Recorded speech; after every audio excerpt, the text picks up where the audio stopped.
نے اس نعمت کو بڑا بہت بڑی انداز سے پیش کیا. سبحان اللہ. فرمایا کہ جو ان کے چہروں کو دیکھتا ہے اللہ ان پہ جہنم کی آگ. سبحان اللہ. ایسی کون سی نعمت ہے جو آپ پہ جہنم کی آگ؟ اس سے بڑھ کر نعمت عظمیٰ کیا ہے؟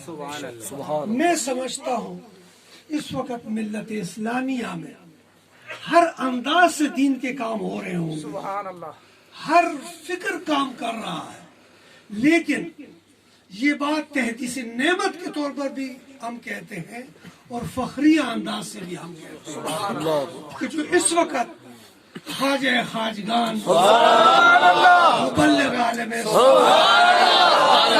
حضرت خواجہ ابو الجمال پیر محمد قادر عالم جس انداز سے کام کر رہے ہیں، مجھے تو لگتا ہے کہ اقبال کا اس طرح بھی اشارہ سبحان اللہ. خدا نے کیا بر وقت جسے خبردار